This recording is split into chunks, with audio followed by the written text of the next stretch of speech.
سمجھنے والے کی آنکھیں، دل اور دماغ ہونا چاہیے. یعنی اس وقت بھی اس شہزادے نے کیا کہا تھا ظفر سلطان نے، جو لمحہ گزر رہا ہے اس میں خوشی بھی ہے، غم بھی ہے، دکھ بھی ہے، سکھ بھی ہے، چین بھی ہے، پریشانی بھی ہے، لیکن ان تمام خوشیوں اور غموں کے ساتھ ساتھ خوشی میں بھی سبق ہے اور غم میں بھی سبق ہے. عقل مند آدمی وہ ہے جو خوشی اور غم کو سیلیبریٹ کرنے کے بعد اس کے سبق سے کچھ سیکھے اور اپنی زندگی کو بہتر بنائے. تو یہاں وہ یہی بات کر رہے ہیں، خریدو اس کو کہ عبرت کا سبق ہے کوٹ، کہ رکھو اپنی زندگی میں ایک ایسی نشانی، ایک ایسی چیز، ایک ایسا لمحہ، ایک ایسا پل کہ جب جس لمحے جس موقع پر تمہیں یہ احساس ہوتا ہے کہ میں بہت آگے جا رہا ہوں، میں غرور تکبر میں پاگل ہو رہا ہوں، میرا دماغ خراب ہو رہا ہے، کچھ میں اپنی اوقات سے باہر نکل رہا ہوں، تو ماضی کی وہ چیز لوٹ کر تمہیں دوبارہ تمہارے اسی زمانے میں لے جائے جہاں سے تمہاری اسٹرگل کا آغاز ہوا تھا.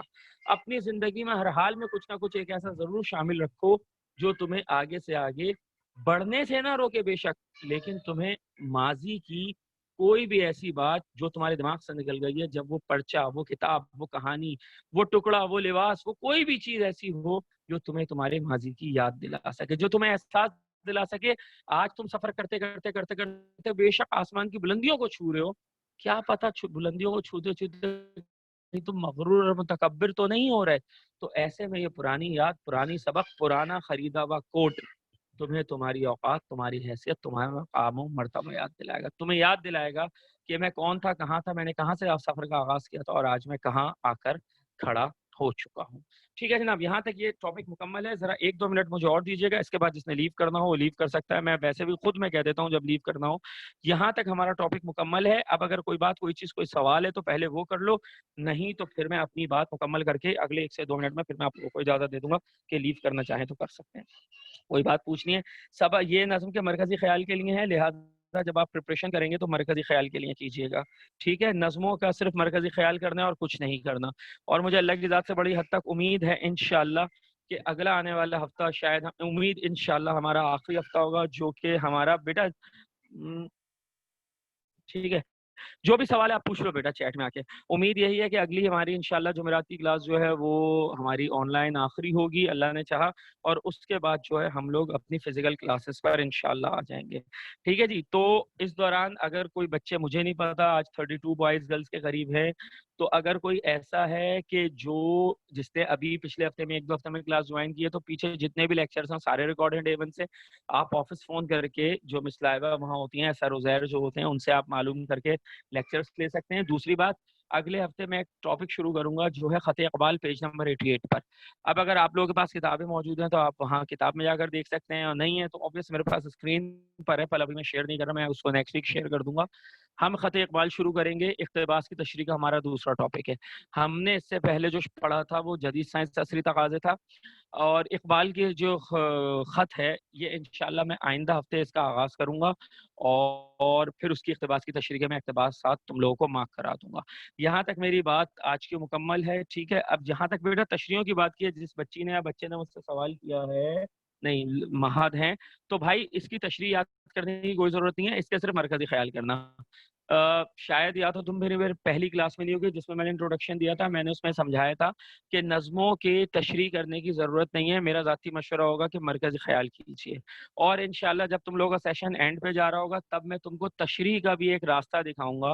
لیکن فی الحال میرا مشورہ ہوگا کہ تشریح کی طرف مت جاؤ، مرکزی خیال کر لو. اس کا واقعتاً فائدہ ہے، اور اس کا جو بہت بڑا فائدہ ہے وہ مطلب میں چلو ایک آسان سی بات ابھی ہی کرتا ہوں تاکہ پتہ نہیں بعد میں تم لوگ بولو سر کو یاد نہیں رہا ہے، سر نے گھما دی بات.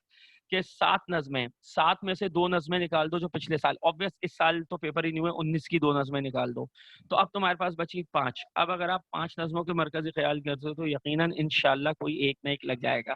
لیکن اگر آپ بند کی تشریح میں جاتے ہو تو کل ملا کے 7 نظموں کے کم از کم بھی 40 سے 45 بند بنتے ہیں. اب تم اگر مجھ سے شارٹ لسٹ پہ کراتے ہو تو میں 40 سے 20 کر دوں گا، 20 سے 10 کر دوں گا، لیکن میرے پاس گارنٹی نہیں ہے اس بات کی کہ ان 20 یا 10 میں سے بھی کوئی ایک آئے گا.